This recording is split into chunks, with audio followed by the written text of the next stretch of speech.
And what is going on, everybody? Happy Sunday to everybody. And we are back with another edition of SEC Talk. And we are rolling on to week number 2. And it was so amazing to have college football back on my TV this weekend. And the SEC, only 2 teams lost.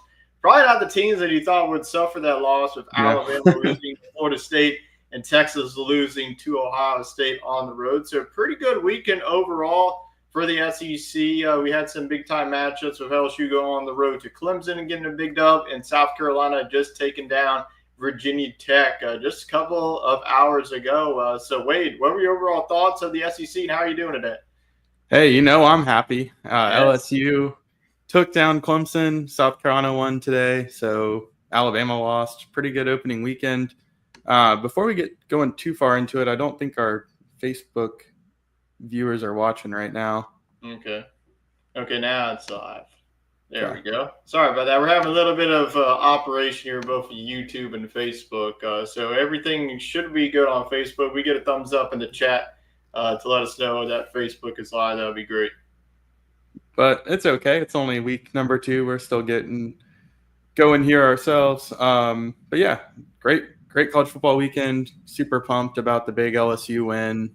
We haven't walked into Tiger Stadium with LSU 1-0 in 5 years, Tyler. So it's been since we've been out of college. So it's definitely going to feel good walking into Tiger Stadium the next time that we're there, and just to have that all is in front of you buzz. Like not we have to win out from here on. Like you control your destiny when you start out 1-0. So it's a big thing for the program.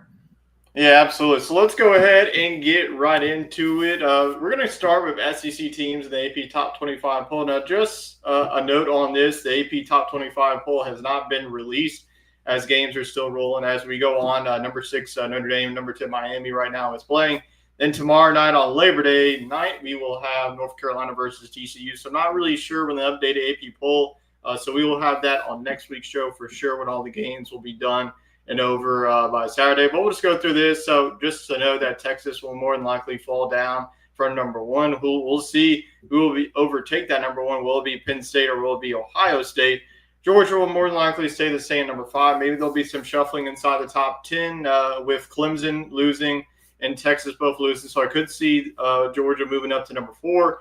Alabama more than likely move. That's probably going to be the biggest faller in the top 10 with Alabama losing to Florida State. LSU should move up. South Carolina will move up just because of what's happening in the top 10. Florida, Oklahoma, Texas A&M will more than likely to stay put just because of the caliber teams that they play this past weekend.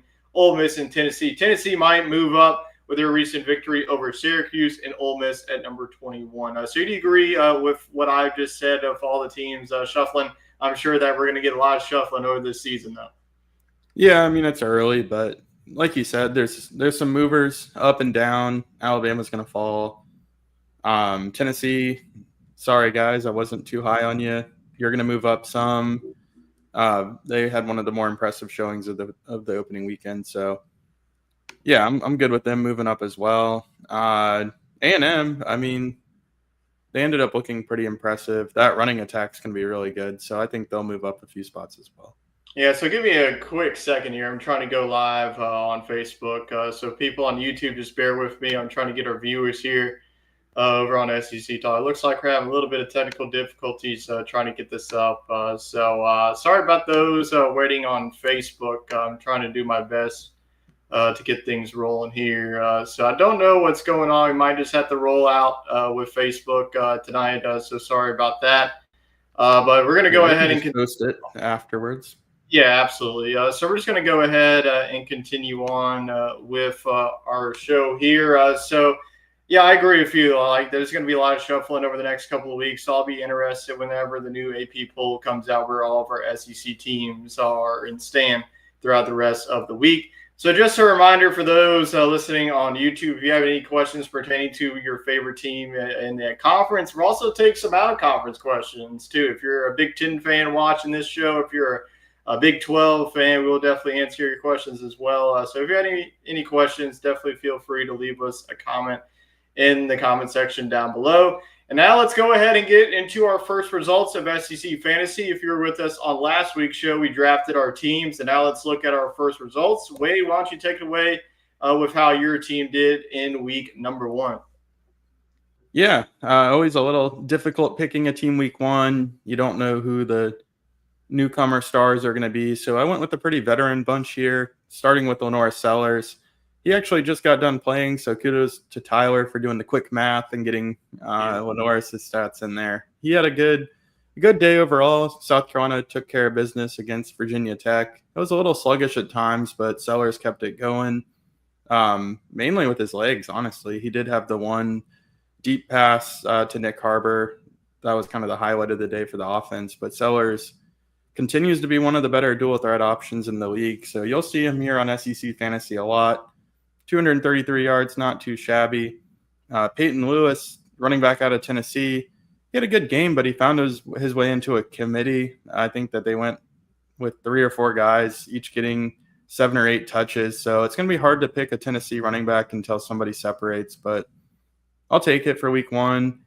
I do think Tennessee is going to be pretty intent on running the football, so we'll figure out who their guy is in the coming weeks. Barryon Brown, I mean, he was another guy that you saw him all over the field in this one, on special teams, on offense. He had a really impressive grab late in the third quarter that would have put LSU up 24-10. Initially, it was called a 35-yard completion, and then everybody thought that he was about to get credit for a 36-yard touchdown, as it appeared that the ball did cross the goal line. But in doing so, the official said that he lost control of the football, didn't control the catch to the ground. I can't agree with it, but LSU got the win. Barryon Brown. In South Carolina, the same thing happened. I saw that too. So, yeah, 25 yards for him. I don't think it really tells the whole story, but is what it is. And Texas A&M, a rough performance out the gate. You cannot pick a defense. No. Yeah, let's go ahead and burn the Aggies. I don't need them again. 373 yards to Texas San Antonio. I would have been better off probably going with the Gamecocks. Yeah, absolutely. So let's go ahead and look at your team total. Unfortunately, you did not go positive. You were in the negatives. You can blame that on the Aggies. Yeah, that was a disappointment.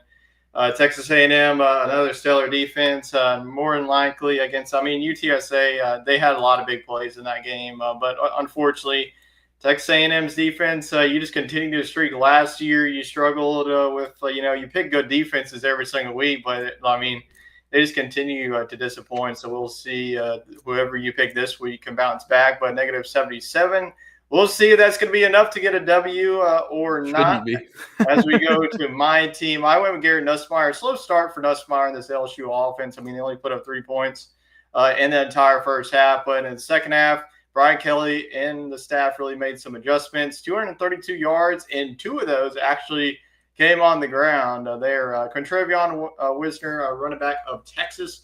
Not too much going on the offensive side of the ball for Texas, only 7 points for them. But Wisner had, an okay performance, 85 yards. I'll take that, especially in a game where the offense only scored 7.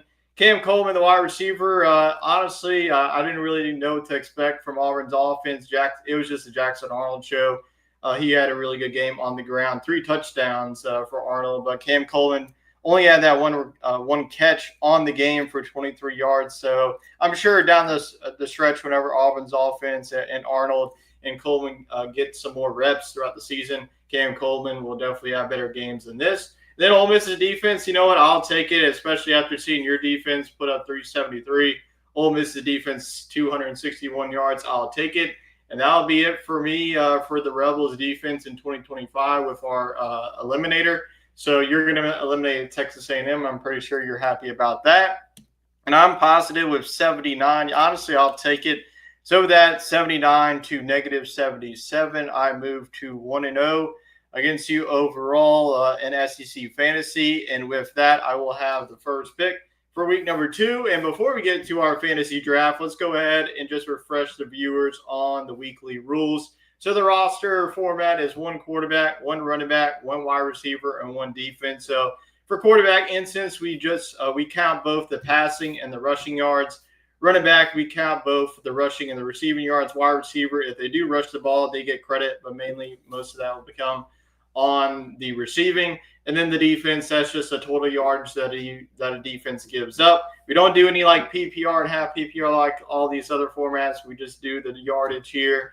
And then the other two rules that we go by, you cannot draft the same player twice in back-to-back weeks. So, for instance, Wade cannot draft Peyton Lewis and all the other guys that he drafted last week. And then once you draft the defense, you can't use them again. So, Ole Miss has already used up for me. Texas A&M has already used up for Wade. So that's going to be interesting over these next couple of weeks, especially once we get into conference play. The defenses are only going to get harder to pick every single week. So with that, let's go ahead and go on to the quarterback position. Honestly, we have two really talented quarterbacks for these selection. I really could have gone with any other quarterback here, but you went with a guy that I'm very high on this season, Bo Pribula, the Missouri quarterback. I'm going with another guy that I'm really high on in Austin Simmons, Ole Miss quarterback. So talk about Pribula's performance that you saw in game number 1 and how that he can really – take that to a next level against a Kansas team that's really playing well in the first 2 games of their season. Yeah, Pribula was one of the highlights of the weekend for me. I know that he was playing an FCS school, but Missouri really kicked it off with a bang on Thursday night. And, I just liked the dual threat flashes that we saw with Pribula. I think that he's a guy kind of like Jackson Arnold and Sellers that could run for 100 yards a game if he gets his touches. And we've seen that work well for Missouri in the past. And honestly, I think that last year Cook was a little banged up and we didn't see that out of him, but 2 years ago we sure did. So if they can get back to that, plus the run game with Ahmad Hardy, I think this is one of the better offenses in the SEC. We'll just have to see if this play can continue for Pribula and his new wide receiver core. But I like him here against Kansas. I think this one could be a shootout. Honestly, Missouri's defense it's not the greatest. And you got 2 veteran quarterbacks. Daniels is certainly more experienced, but Pribula has been sitting behind Drew Aller and being coached by James Franklin. So he's ready to go. Yeah, it's going to be one heck of a quarterback battle between Pribula and Daniels. I'm going to go with Simmons, and we're getting a first look of a young quarterback getting a SEC start against Kentucky. And what happened last year against Kentucky, but I mean Kentucky this year, I picked them to be the worst team in the SEC. Austin Simmons was only one of the few quarterbacks to throw over 300 yards. I know it was Georgia State. Georgia State's not a very good football team, but I think that going on the road to Kentucky, this is a revenge game for Ole Miss. If Ole Miss would have beat Kentucky, they would have firmly been in the college football playoffs. So I think that overall as a team, this has been a matchup that they've really been looking forward to ever since they played last year. So I think Austin Simmons and the Rebels are going to be motivated to get the ever-living daylights out of Kentucky in 2025. So Simmons and Pribula are our quarterback. Now let's go on to the running back. Some new faces here, especially on your side of the ball. Kawan Lacey of Ole Miss had a really good performance against Georgia State in the opener. Cedric Alexander, the same in the opener against Charleston Southern for Vandy. So talking about Kawan Lacey's matchup, what you like about him going up against that Kentucky front seven? Yeah, like you said, I mean, we're not too high on Kentucky, and this Ole Miss offense looked really explosive against Georgia State. Was it the opponent? I think that remains to be seen. We might not even know that after this week, but I do think that Kawan Lacey asserted himself as the guy. I mean, they do have Logan Diggs. They do have a few other running backs that will work in there, but at the end of the day, Lacey had 3 touchdowns. So he's gonna get his touches for sure. And hey, Ole Miss running backs have been very kind to us on SEC Fantasy over the years. So he could be the next one. Yeah, absolutely. So Lacey could be the next great running back for Ole Miss. I'm going to go with Cedric Alexander going up against Virginia Tech. Now, what I saw from Virginia Tech, this defense is definitely going to get after you. But I think if Vanderbilt does want to win this game, they are going to have to go for more balanced attack. And Cedric Alexander just put up 80 yards rushing against Charleston Southern. Now, this is going to be a step up going on the road to Lane Stadium to face off against Virginia Tech team that on offensive side of the ball didn't look too great. Defensive side definitely looked sharp, but I think that's Cedric Alexander. You just got to trust a veteran running back here to get some yardage against the Hokies defense. So Cedric Alexander is my running back. You're going to go with Kawan Lacey.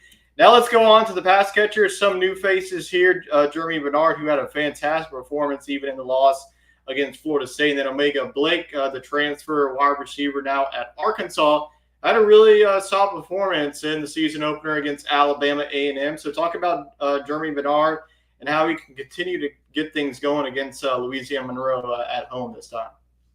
Yeah, he's going to have to step in for Ryan Williams most likely. He got concussed on one of the final plays of the game, so I would find it hard to believe that they're going to rush him back for a game against UL Monroe. I mean, Alabama's got to win after the loss, no doubt about it, but I think they can do it without Williams. So enter Bernard. I mean, he's going to be the targeted guy, and even when Williams was in there, I mean, Bernard actually paced the team in targets and I think yardage. I think he went for almost 150 yards. So certainly wasn't the reason why Florida State beat the Tide.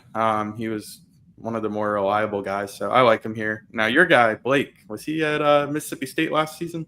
I believe so. His name definitely sounds familiar to me. Obviously, his name sounds familiar because I have Arkansas Dynasty that we're doing with most of us and our buddies. But Omega Blake, look at his first performance, 7 receptions, over 100 yards receiving.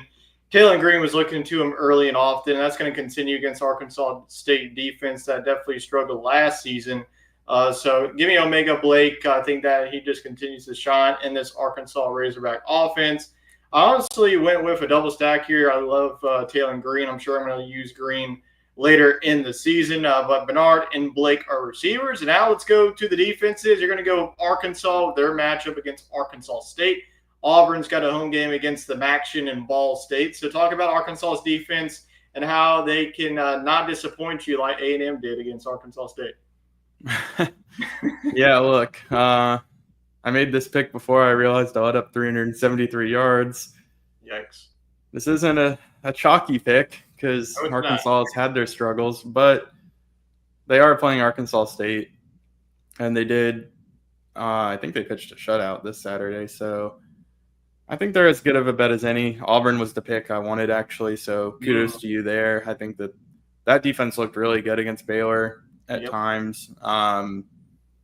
The South Carolina and the LSU defenses also were very impressive to me week one. I want to save those guys for some SEC matchups. I think Arkansas, given our eliminator format, they're a team that you want to use against you don't want an SEC play more than likely. Right. So I'd rather enter SEC play with all of my options minus Texas A&M. But, yeah, we'll see if Arkansas can maybe go under 300 yards. I think that'd be a good benchmark. Yeah, I had some defenses on my mind. I thought about going with LSU's defense against Louisiana Tech, but how well the LSU played, I might want to save them. Yeah, like last season, we'd be like, maybe not. But I was just like scouting through. I saw Auburn against Ball State. I was like, okay, let me just look what Ball State did in week number 1. They got blamed by Purdue, and that's all I needed to know. So give me Auburn's defense at home, like you mentioned. They really played well. I know they gave it 24 points, but Baylor's offense is honestly going to be one of the best in the Big 12. Sawyer Robertson and that wide receiver room. Ball State, I'm sorry, you just don't have that. So I think that Auburn's defense is going to continue to improve every single week. So this was an easy pick. So I'm going to go with Auburn. So 2 old SEC West defenses is our pick of Arkansas and Auburn. So that is our SEC fantasy draft. That's our rosters. We will keep tabs on that in week number 2. And before we get any further into week number 2, let's go ahead and recap some of our biggest games in week number 1. And speaking of the Auburn Tigers, we'll get to their game on Friday night. Auburn wins this one 38-24 and proved us all wrong. We all picked the Baylor Bears. Honestly, I was on the fence about this one, but Auburn proved me wrong. Jackson Arnold, like I mentioned, didn't really do too much over through the air. Most of his Auburn's points and yardage came on the ground. Baylor's offense just couldn't really stop Jackson Arnold, both with the read options and the RPO plays. So Auburn, Jackson Arnold really looked phenomenal in this one. Obviously, Auburn's defense was a story to me in this one. The improvement from last year to this year is definitely going to be a big step into saying it can Auburn be like a 9-win, maybe 10-win team this season. But what are your overall thoughts on Auburn going on the road and getting a big-time win? Because I think a lot of people are really high on this Baylor team and potentially have them all the way going to the Big 12 championship and ultimately win the Big 12. So what are your overall takeaways on Auburn, specifically Jackson Arnold's debut in Auburn uniform? I think it went better than I gave him credit for and what I expected. He really did take over the game. It kind of, I feel like the box score didn't tell the whole picture. I mean, if we picked him in SEC fantasy, he probably would have had less than 300 yards combined, but he accounted for 3 touchdowns on the ground. And, I think that's just kind of who he is. He's kind of like John Rice Plumlee a few years ago at Ole Miss. That's the name. An undersized guy that's going to beat you with his legs. I think that we kind of keep waiting for him to be, Kyler Murray or something like that, like a dual threat, 5-star aired out guy. But if they can beat top 25 teams on the road and put up 38 points, I know they did have the one special teams touchdown. I mean, I don't see any problem with that. He's doing his job, and it's certainly an upgrade of what they've had at the position. So, at best, you could turn into Bo Nix. So, and we've seen Auburn win many, many years like that. Going back to the Malzahn days, I mean, Nick Marshall, same kind of thing. Cam Newton was just a freak of nature, but they do very well when they have these run-first quarterbacks. And now you saw it at Florida State as well with Castellanos. So it works in the Gus Malzahn offense. Maybe that's what they're trying to channel here. But for Baylor, I think this team still got everything to play for in front of them. The Big 12, the top teams haven't looked great so far. Kansas State almost lost to an FCS school. I'll tell you who looked great, Utah. Yeah, Utah might be the class of the conference. Texas Tech looked good. But, I think that this conference is pretty wide open. So, it's an out-of-conference loss. You got everything to play for if you're Baylor. I'll tell you who won't be in the Big 12 race, Kansas State. They could barely beat North Dakota. They must be having a hangover from Ireland. But yikes, that was just one to not watch if you're a Kansas State fan. But Auburn gets the big one that, like I mentioned, they'll go back at home. They'll face off against Ball State. It's a big one for Auburn, and specifically Hugh Freeze, because I feel like he really needed to start off this season strong. And so far, so good for the Auburn Tigers. And now let's go to the Saturday games. This was our SEC Talk game of the week, and it turned into an SEC brawl. Number 1, Texas at number 3, Ohio State. I thought that this one was going to be low scoring, but not this low scoring. It was only 14-7. Not too much offense on both sides of the ball. 2 new look quarterbacks for Texas. You had Arch Manning getting his first start on the road. Now, he had some starts last season when Quinn Ewers was down for injury, both being against Florida and Mississippi State. Julian Sayin was actually, that Fox brought up during this broadcast, he was actually an Alabama commitment, but flipped to Ohio State. But Jeremiah Smith, you saw some early drops from him, but he was able to get it going there. Then you saw Carnell Tate with a lone touchdown with that Randy Moss-like catch in the end zone. But it was defense, and more defense. And this one, Ohio State's defense and Texas defense lost some key players on both sides. But Ohio State did not miss a beat on defense. I mean, like all 3 levels looked phenomenal. Texas still, their defense played. But honestly, the play call on this one was very puzzling. This didn't really look like a Steve Sarkisian run offense. It felt like it was pretty vanilla. I just don't think that they trust Arch Manning yet to really call shot plays. You have Wingo, who one of the speedy receivers on the field that didn't really get too much involved in this one. You got C.J. Baxter and Weisner involved in this one. They got some carries in this one, but all in all, Arch Manning had an abysmal first half. He was able to put it together late in the game whenever Texas got that late touchdown. But other than that, this was a very disappointing performance from Arch Manning. Everybody's hyping him up to be the number 1 quarterback. He's the preseason Heisman favorite. But Wade, where were your overall takeaways, both on Ohio State side, because you got to be impressed with this defense that they just didn't really skip a beat. And same with Texas's offense being really disappointing in this one. Yeah, Ohio State, I mean, they're kind of entering that Georgia territory where we just don't worry about who's next up because we know they're next up. I mean, they just reload on that defense. They lost a lot of talent. And, I mean, they came in looking maybe stronger than ever. But I do think that Texas, I might have caught some flack when I said that they were my pick to be overrated. or not meeting expectations. And it was because of games like this. I mean, if you're going to slap a number one beside him, this team needs to come out the gate and they need to assert themselves as the number one team of the country, whether it's on the road or not. Arch Manning, if he's going to be the preseason Heisman favorite, he's got to come in and certainly outduel another quarterback making his first start. And neither of those things happened. So, it's an out-of-conference loss. I think Texas is fine. I think they will be a top 5 team throughout most of the year.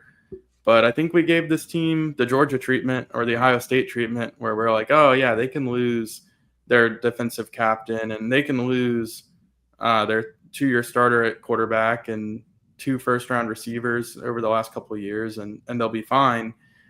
And I think they got the guys. They didn't show up yet. So I guess that's my takeaway on Texas. I'm optimistic for them, but I think they're, I don't think they're heads above other teams in the conference or out of the conference. But the defense did look good. I mean, I will say that the hold Ohio State to 14, especially limiting the rush attack, I think this defense is one of the better units in the country. Yeah, after week 1, my SEC champion is not looking too good. I picked Alabama versus Texas, so might have to do some midseason predictions if things go a little bit sideways for Texas and Alabama. But I feel more confident about Texas coming. Yeah, absolutely. But I feel really good about Ohio State moving forward. I think the offense is going to improve every single week. And once you get that connection with Jeremiah Smith and Cardinal Tate and that defense who plays like that every single week, Matt Patricia, man, he was definitely a good hire for Ohio State coming from the NFL. But we'll see if Texas can respond. They got a good one against San Jose State. They should be able to get that one. But once they get the SEC play like the Georgias of the world, I don't know. They're going to have to definitely figure it out once they get to those type of matchups. But Texas, we'll see how they respond moving forward. Another disappointment in the SEC came in Tallahassee. Number 8 Alabama moved on the road to Florida State, 31-17. And like I mentioned, Tommy Castellanos was talking a lot of crap, but honestly, he backed it up. Honestly, I became a fan of Castellanos. I was already a fan of him his days at Boston College, but he really played well. I mean, Florida State, they got punched in the mouth. Alabama went down. They took off almost 9 minutes of the game clock, and they just ran down the field. It's like, okay, this is going to be what we expected, an Alabama blowout. But Florida State's offense was able to respond. Florida State's defense, honestly, you got to give them credit. I know Ty Simpson, this was more than likely his first start, first actual start against a really solid defense, not just coming in mob duty and playing like Mercer. But Florida State's defense, I think, was more the story. And then Gus Malzahn, man, he's just the ghost of Alabama. Whenever he sees that Alabama A logo, he just becomes a new band. But Florida State was really impressed with them overall. Mike Norvell, you saw them at the half, getting these boys fired up, saying hey, it's one play at a time. I know that we're up 17-7 at the break, but we got to keep things our foot on the gas here, and that's exactly what they did.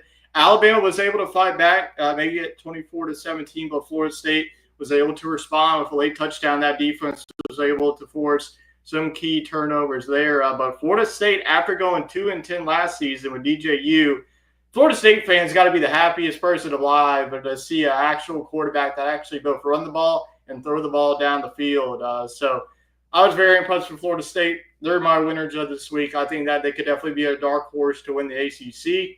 Alabama, they got some work to do over these next couple of weeks because Florida State, we talked about this and why I picked Alabama to win the SEC was how strong that they were in offense and the defensive lines. They got absolutely manhandled by Florida State's both offense and defensive lines. So that is a cause for concern if you're an Alabama fan. It feels like Florida State just won this game more and they out-physicaled Alabama, which you didn't really see happening of the Alabama that we saw of the Nick Saban days. So what were your overall takeaways on this game for both sides? Because, you got to be impressed with Florida State, especially after the season that they're coming off of. Yeah, completely turned it around. I think the funny part is last season we thought Florida State was going to be a top 10 team, and it was Tommy Castellanos who came in on Labor Day weekend and beat Florida State on national television, and everybody, he was the Labor Day hero, and he did it again this year. Yep. So I think what we'll have to see is if Alabama is like Florida State from last year. I sure hope not. I don't think they are, Gonna but be rough. that would be a long season and a quick exit for DeBoer. If so, but no, I just this Alabama team just looks different than they typically do, and I think I saw a stat they only ran for like 70 yards, and I know that Miller was out. I think that hurt them more than we thought. And they don't have a guy like Milrow that can bail out the lack of a running back because Simpson's not a dual threat guy. But I think there are some positives. I think they have maybe the best 1-2 punch at receiver in the league if they can get it going with Simpson. And I think the defense I think they just got gassed. I mean, I think this team, they have too much talent on that defense to be that bad. So I think they'll put it together. And I think that some of them were just big, quick strike plays. So you just got to flush it and forget if you're Alabama. But a lot of room for concern, and a lot of room for optimism if you're Florida State. I mean, Clemson got beat. We're going to see how Miami does against Notre Dame tonight. But Florida State, they put a lot of effort into building this team back up. Spent some NIL. I mean, they could be a contender in the ACC. Yeah, for sure. I'm definitely going to keep up with Florida State, how they, controlled their destiny the rest of the season. We'll see if this was just a fluke win, or is this a team that's going to be like a 9-3, 10-2, or maybe even better and be a contender in the ACC? Because looking at the ACC, we said that it was going to be Clemson. Who else is going to step up? Will it be Georgia Tech? Will it be Louisville? Will it be Miami? Or will it be this Florida State team that really nobody picked to even be close at the top of the standings? But for Alabama's side, they got to figure it out quickly because, they got Wisconsin coming up in a couple of weeks. I know Wisconsin didn't really play that well. That's going to be a solid defense. So that's going to give Alabama headaches. So once you get to SEC play, you got to play Georgia, got to play the LSUs of the world, and South Carolina. The way that their defense looked today, especially, might give Alabama fits. That's a road game this year. Yeah, absolutely. So we'll see how Alabama responds. They got Louisiana Monroe. We'll see if they can get that one. That's obviously a guarantee, but you never know in this college football landscape. And now let's go on to our final game that we're going to recap. Obviously, some other games to note. Tennessee looked really good against Syracuse. Joey Aguilar honestly played phenomenal. Tennessee fans should definitely be excited. I think that the offense didn't really miss a beat against that Syracuse defense. And then South Carolina getting a big victory today against Virginia Tech in Atlanta. Let's go on to our final game that we're going to be talking about. Number 9 LSU finally gets it done, breaks the many year-long streak of not winning a season opener, 17 to number 4 Clemson 10. Wade, I know that you've been really leading up to this matchup, so I'm going to let you take it away. So you'll have the floor for this LSU and Clemson showdown that happened on Saturday night. Yeah, man, I've been talking about this one since 2021 when it was announced, so it's hard to believe it's here. Ended up not making the trip, but I'm okay with that. I didn't know what to expect out of the game. I was a little apprehensive to put myself out there and go to Clemson, honestly. Yeah.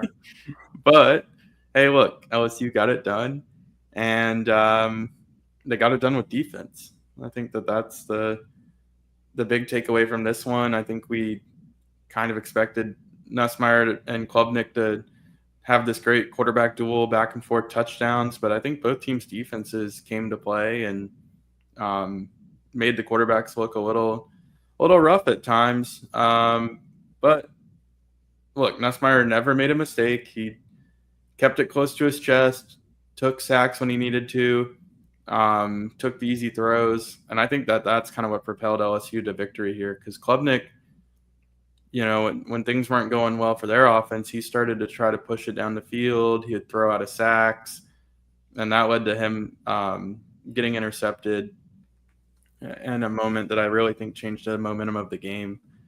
And look, I think we're that one play to Barryon Brown away from talking about Garrett Nussmeier having almost 300 yards and 2 touchdowns passing. So we're not very far away from that stat line, and LSU getting a 14-point victory on the road. So the score is a little deceiving. It never really felt like Clemson was in it in the fourth quarter, but when you look up, they had a chance to tie it, and the defense got it done. So I was really impressed with this team. It's always interesting to see who ends up playing, who's just locker room noise in the off season. So I think we got a good taste of that. And I think one thing that was really cool to me was on defense. I mean, we just rotated those defensive backs all game at safety. I mean, when's the last time that you see a team play 4 or 5 guys at safety? I mean, usually you got your captain back there, your guy, but I mean, no matter who was back there, they were fresh and they didn't skip a beat. So I think this team's really deep as well. It's not just Harold Perkins. It's not just Jacoby Gilroy. I mean, I think it's a whole unit. Yeah. I'm going to start on Clemson's side. Look, I think that this loss isn't going to end their season. I think that they're going to be just fine. I mean, Klubnik, who knows? This might be the best defense that he faces all season. We just don't know that yet. It's too early on in the season. Looking at the schedule for Clemson, it definitely sets up. That Florida State matchup just became better on paper now. Georgia Tech in 2 weeks. Yeah, Georgia Tech is going to be in 2 weeks. That's a home game, though, for them. But how are they going to, go up against Haynes King, which you know what Haynes King is going to do. He's going to run for forever until he doesn't care anymore. That's just the player that he is. But Clemson's just going to be just fine. Their defense is elite. You didn't really see the defensive ends get involved. I think, honestly, that's the takeaway for me, both along with the defense. The offensive line for LSU, as many question marks as they had, they're really held up. I know that at times the running game only got 1 or 2 yards. They got a couple of sacks on Nussmeier, but that's obviously you could take it. In game number 1, you thought it was just going to be a disaster, but the offensive line really stepped up. Caden Durham, I think that LSU running backs, I think that they were close to getting 100 yards rushing, but that you'll take it against an elite front seven that Clemson has. But defensive side, Harold Perkins to me looks like Harold Perkins of his freshman season, especially if they have a star linebacker. The LSU defensive line is honestly elite. I mean, Patrick Payton, like you mentioned, Jacory Guillory was able to get going. The secondary for me, I think the one guy that stepped up was Jordan Gilbert. AJ Halsey was suspended in the first half. He really stepped up in that position. Once you saw Halsey in the game, though, he was all over the field. And then the lower Mansier Delores, really played phenomenal in this game. He had that pick, had a couple of deflections. And Woodland looked good too. I think the one thing for Clemson, though, they had an injury with Antonio Williams. That was one of their star wide receivers, so that definitely hurt them. So hopefully Williams is back for them, because once Antonio Williams is in that offense, I think that Clemson's offense really can take it to the next level. And I think, we really didn't see a whole lot of big rushing plays of Klubnik. You had a couple, but I think that LSU really limited him, especially in the second half, because Clemson didn't see a single point in the second half. They had that missed field goal. LSU also had the missed field goal after that touchdown. That would-be touchdown was taken back. But outside of that, I think that LSU's offense, didn't play great, but over the couple of weeks, you're going to see them really improve, because they got the talent, both at the tight end and wide receiver position. But all in all, I'm sure if you're an LSU fan, you're just happy to see a win. And like you mentioned, Wade, as a fan going into Tiger Stadium, 1-0 is going to feel really good, especially against an in-state opponent. That's definitely going to be an exciting matchup in Tiger Stadium. Honestly, we just call it Death Valley at this point, because Clemson's Death Valley. Yeah, we own the name for now. How many times we got to beat them? But they'll see next year when they actually come to Baton Rouge. We'll see. I mean, obviously the rosters are going to be different. We will get to that matchup next year. But quarterbacks too. yeah, really.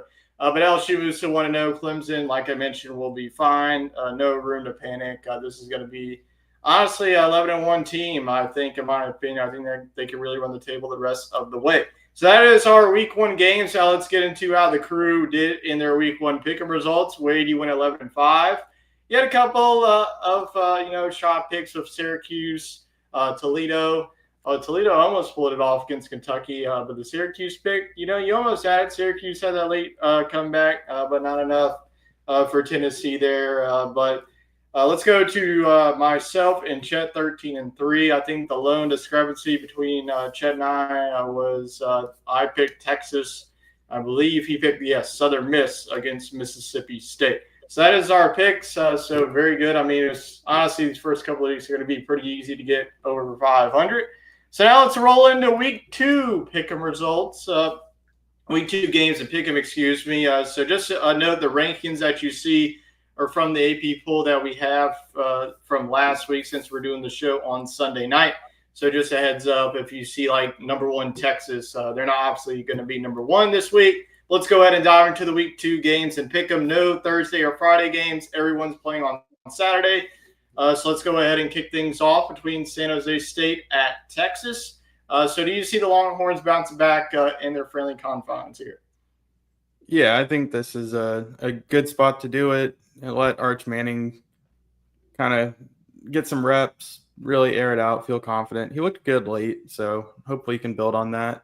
I mean, this is kind of the game that you probably wish you had first and then play Iowa State week 2, but sometimes you need that wake-up call as well. So no problem here for Texas. Yeah, this is a get-right game. And San Jose State, boy, they had a rough one in week number 1. They missed a field goal, like a 53-yard field goal to lose to Central Michigan out of the MAC. So MAC, man, they really performed well. They held their own. In week number 1, they gave Wisconsin a help, like Buffalo gave Minnesota all they could handle. Miami of Ohio, who's one of the favorites to win that conference, and then Toledo almost gave Kentucky a loss. But Texas, I think this is the game that Arch Manning gets back on track. I want to see this offense open it up a little bit more against San Jose State. So we're all rolling with the Longhorns this week.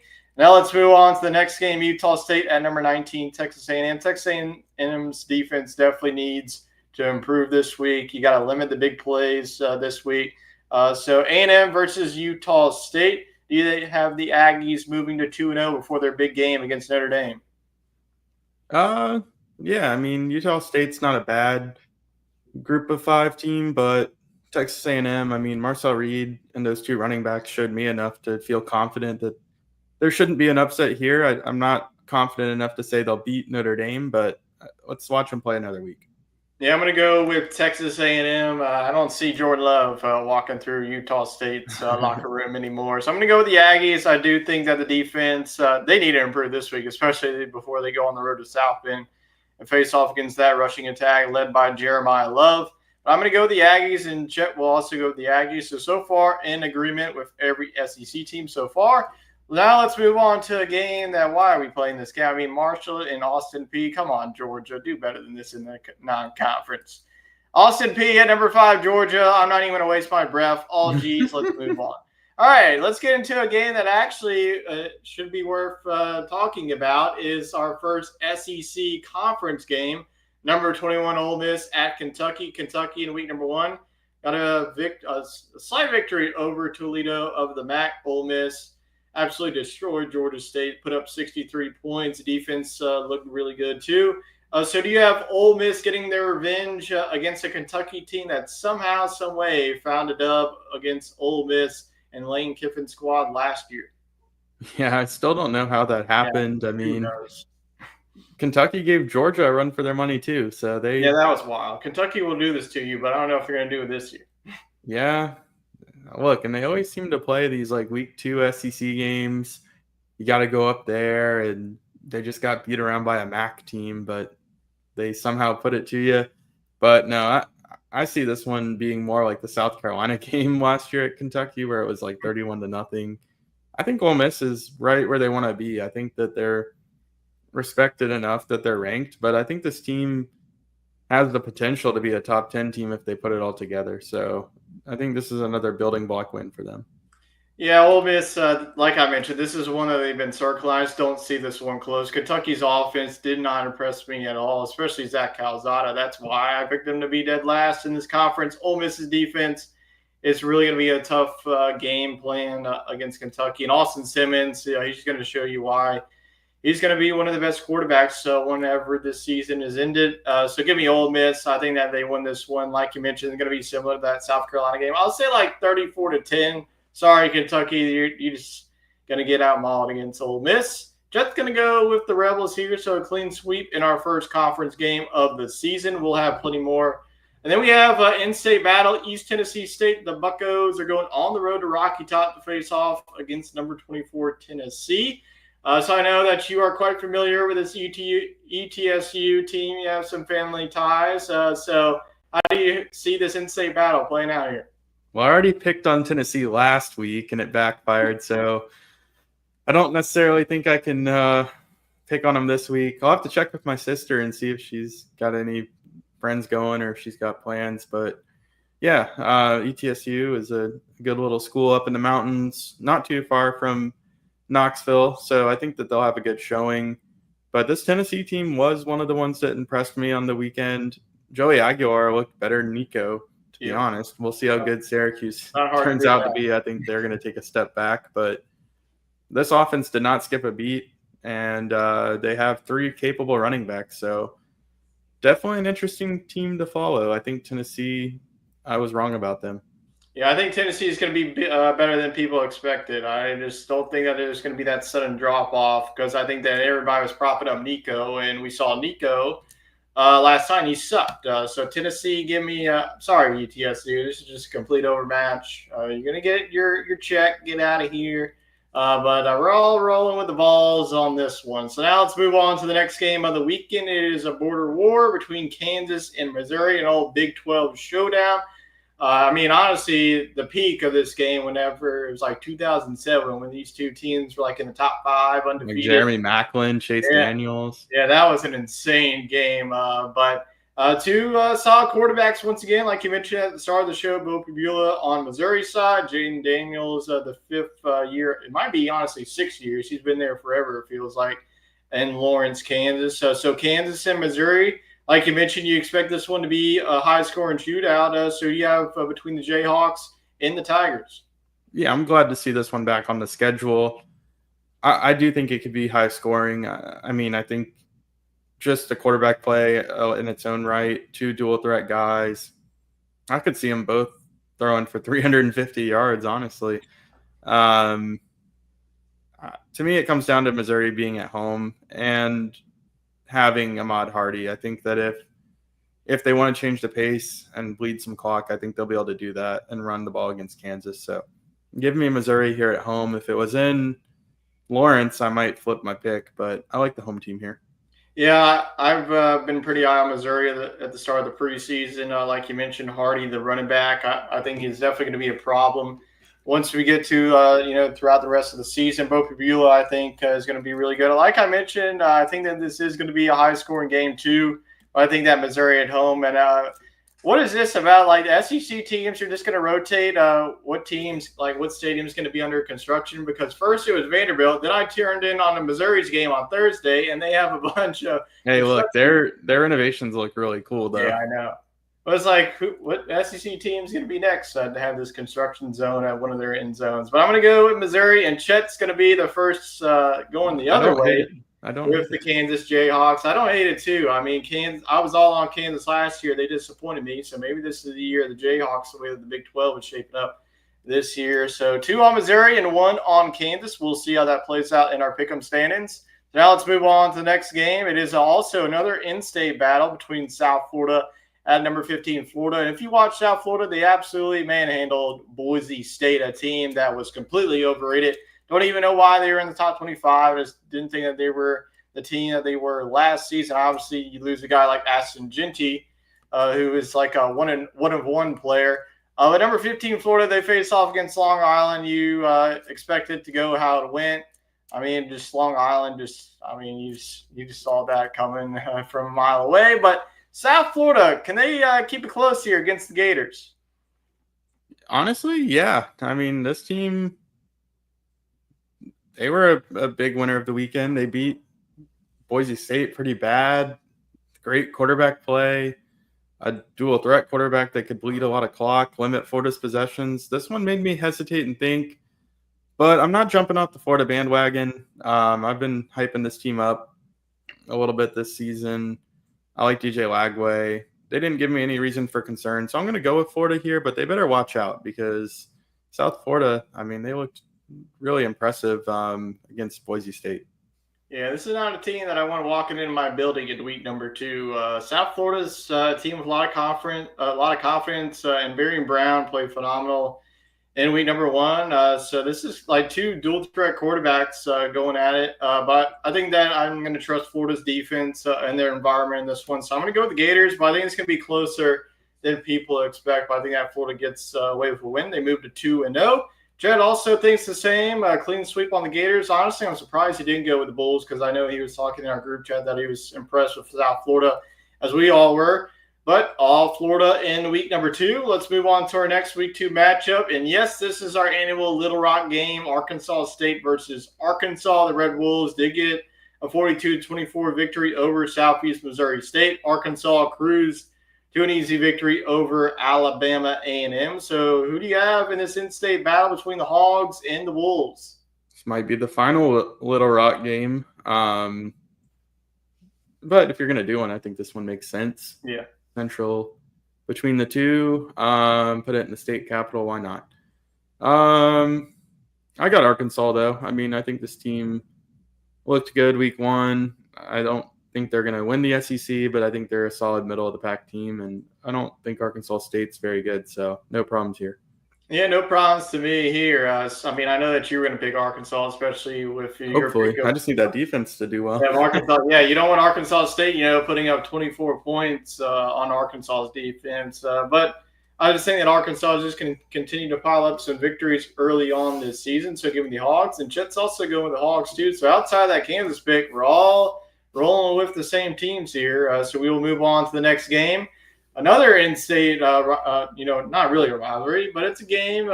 SC State, South Carolina State at number 13, South Carolina. Do we really need to talk any more about this game? No, but the halftime performance will be good.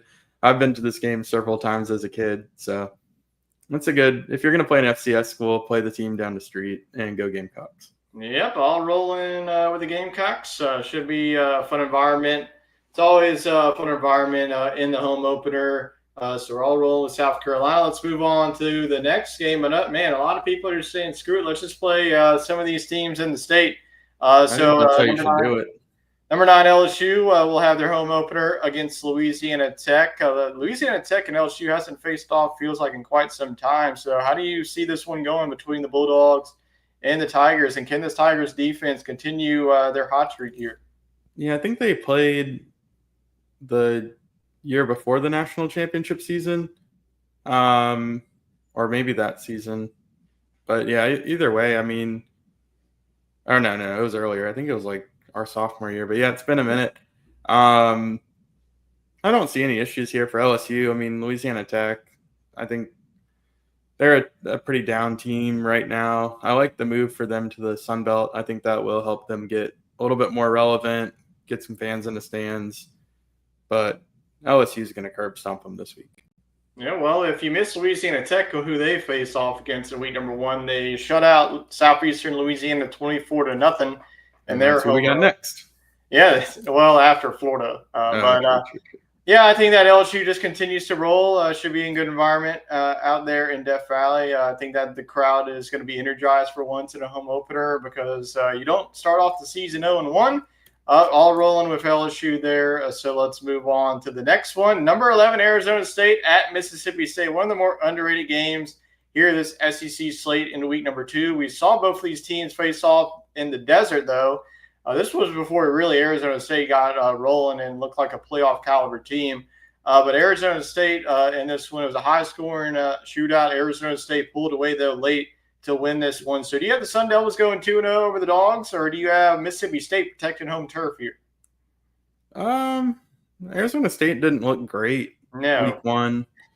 But Mississippi State, I mean, I just don't have a lot of confidence in this team. They did do the SEC right and got a win on the road. Some teams can't say they did, so I'll give them that, but Arizona State's going to win this one.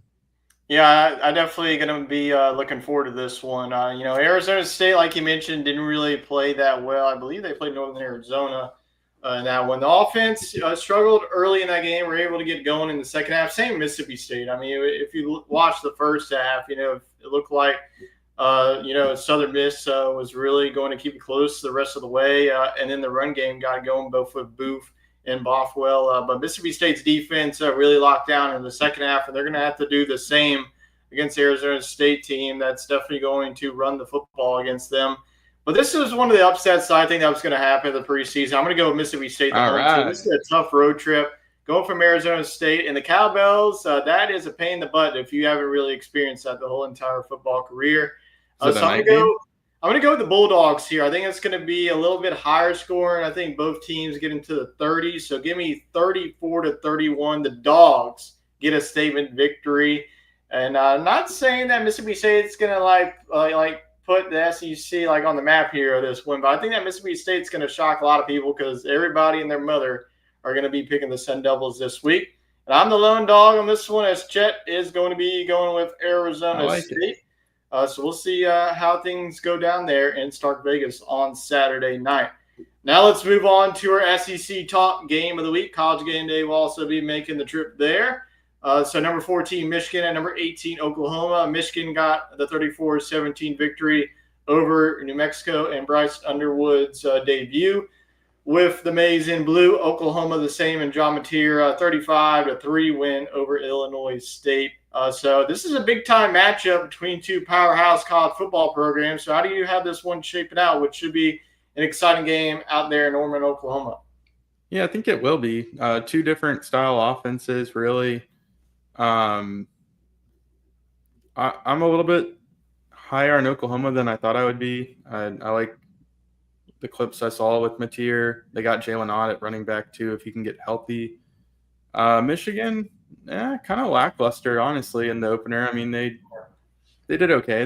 They handled business, but I don't really like bringing in a true freshman, Bryce Underwood, into this game. We just saw what happened with Arch Manning. I think it's going to be pretty similar. So I would go with whoever's the home team in this one. So I'm going with Oklahoma. I kind of thought that Michigan might hand over the reins to Underwood like week 3 after this game. But they're going with them. So I just think it's going to be a tough environment. Yeah, that shows the confidence that the coaching staff has in Bryce Underwood. And you're paying the guy like $10 million in NIL. You might as well just throw him on the field there. But I think that this is going to be a more defensive game. You know, John Mateer has more experience on that side, but he's still in a new offense. Arbuckle did come from Washington State as offense coordinator. Michigan, like you mentioned, with Bryce Underwood being a true freshman and going on the road to a hostile environment like Oklahoma. I like that Mississippi State pick. I also picked Oklahoma in the preseason. I'm not going to vie away with that. I think it's going to be a low-scoring game here. I'm going to be like 24-20 type of game, but I'm going to go with the home crowd here. If this was in the big house, I probably would have went with Michigan. But like a lot of people, I'm high on Oklahoma's defense this season. And Chet's going to go, oh, boy, we're all rolling with Oklahoma. Well, honestly, I thought I was going to be the only Oklahoma pick, but my gosh, I guess everybody else. No, I'm not high on Michigan. Well, I guess Chet isn't high on either. Maybe that's just a grudge that he has on Bryce Underwood or not. But all hey, no, thank you, man. Look, funded that defense. Yeah, really. But Oklahoma, we'll see, how this thing is shaping out. I'm definitely going to be tuning this one on Saturday night.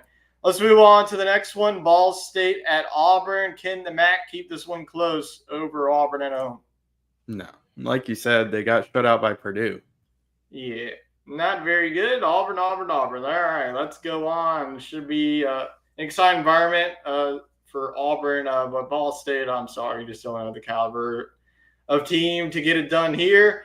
Now let's move on to the next one, Vanderbilt at Virginia Tech. Everybody picked Virginia Tech last season, and this really started the Vanderbilt run and the Diego Pavia hype at Vanderbilt last season. Virginia Tech was like up in this one, like 17-0 at one point, then actually, no, I think it was the flip side. Vanderbilt was up 17-0. Virginia Tech came all the way back. And Vanderbilt ended up winning this game 34-27. So Vanderbilt, they got, an easy victory over Charleston Southern. Virginia Tech fell to South Carolina on Sunday against South Carolina. So we all picked Virginia Tech last season. Are you doing the same this season? This is a very intriguing matchup. I hope I actually get to watch this one. Yeah. I think it's two pretty evenly matched teams. I actually think Vanderbilt's the better team, but I think going on the road to Blacksburg, very tough environment, no doubt. But I kind of flipped my pick watching Virginia Tech play live today. I'm going to go with Vanderbilt because I just really don't believe in this Virginia Tech offense. South Carolina left the door wide open multiple times for Kenyon Drones to make a play and tie that ball game up, and he's just not a playmaker. He kept throwing interceptions, not what you want to see out of a fifth-year senior. Brett Pry desperately needs a big win. If they start the year 0-2, I mean, he's going to have to maybe look at starting a new quarterback, switching something up. It could get ugly for Virginia Tech. So this is a must-win for them. It's tough opening against two SEC teams, no doubt. But yeah, I think Vanderbilt comes in and gets it done on the road and sweeps the series. Yeah, I was not impressed with Kyron Drones today at all. He had some easy pitching catches, and he just They not. didn't score a touchdown. No, they. I mean, they what? They had like a field safety goal and 2 field goals. Yeah, that was just abysmal performance by the Hokies, man. Or 3 field goals and a safety, I think. Yeah, if you lose this one, the hot seat's going to get even hotter. I think this is going to be a defensive grudge match, though, but I'm going to just go with Virginia Tech here. It's hard to beat this team in Lane Stadium, specifically at night. Nothing against Vanderbilt. I mean, it's hard to ever pick against Diego Pavia because, but I just think that Virginia Tech, like some of these teams this week has that revenge factor because this was an embarrassing performance by Virginia Tech last season in Nashville. So this is going to be an exciting game to watch. Definitely tune into this one. More of the underrated games that we have in this week 2 slate. I'm going to go the Hokies, and you're the lone door and the lone SEC. Come on, Diego. Go, Diego, go. Come on, go, Diego, go. But you are, like you mentioned, 1 on Vanderbilt and 2 on the Hokies. Now let's move on to the final game in week number 2, UL Monroe at number 8, Alabama. Can Alabama bounce back and move to 1-1, or will ULM party like it's 2007? Wouldn't that be something? Yeah, but no. I got Alabama. Maybe if they had a Matt Hardy. If this happens again. I mean, Kalen DeBoer could go ahead and book a trip to Cancun. He might already be booking a trip to Cancun. Yeah, no problem here for Alabama. I think they get it done. Yeah, I agree. I think that Alabama, this is just a spot that if you're ULM, this is not the spot you want to be. I mean, this is going to be an Alabama team that just wants to put up as many points as possible. I think that the defense has to get better, especially on the defensive side, defensive line. But we're both going for Alabama, and Chet, you know him as the upset specialist. He's going to pull the trigger. War Eagle. ULM. So we'll see if they can even keep it close to make this a respectable pick. But we'll see if this upset happens. If it does, like I mentioned, Alabama, Tuscaloosa might not even be no more after this game. But that is our week 2 games. Now let's move on to our final edition of our show here. That is Hot Topics. The first one, let's go ahead and keep it in Tuscaloosa. Should there be cause for concern in Tuscaloosa and specifically on Kalen DeBoer? Yeah, for sure. If you can't get up for these big-time games, I mean, this is his 5th loss, I think, to a Power 5 team and, like, maybe a 2nd or 3rd to an unranked team already, not even through 15 games. So, yeah, I think there is cause for concern. I liked the hire. I did. I still think he's an offensive genius. I think that there's just a lot that comes to running a program like Alabama. You're going to have some of the most talented recruits in the country, but they're going to come with expectations that are hard to manage. They're all going to want playing time. They all think they're the best. There's going to be distractions. Alabama's a big school, lots of fun things to do, and I'm just starting to think that maybe he's better off in a place like Washington where he can just worry about scheme and not the overall managing of a roster. Yeah, I definitely agree with that. And he might have gotten propped up with how, Michael Penix and then Washington offense did. And, bringing in Ryan Grubb, you thought the offense, would have some improvements. But, they were definitely discombobulated on Saturday afternoon against that Florida State defense. So, yes, I agree. There should definitely be cause for concern. You got an easy one. You would think it would be an easy one against ULM. Then you have Wisconsin come to your place in a couple of weeks. The SEC play will get underway, and that's only going to get difficult as the season goes on. So the next one is the Arch Manning hype too much? Yeah, I mean, I was in the camp that it was too much a week ago.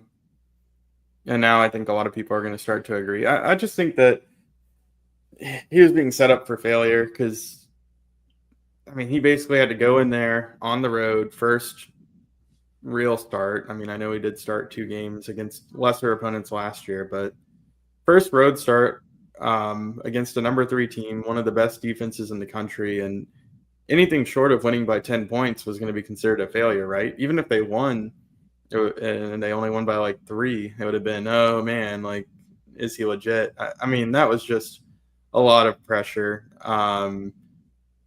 So I think that he's going to be just fine. I think he's going to be a top 3 quarterback in the conference, but I think it's going to have to come with experience. So at the end of the year, I think it'll be just fine. But right now, I think it was kind of absurd to have him as the Heisman front runner.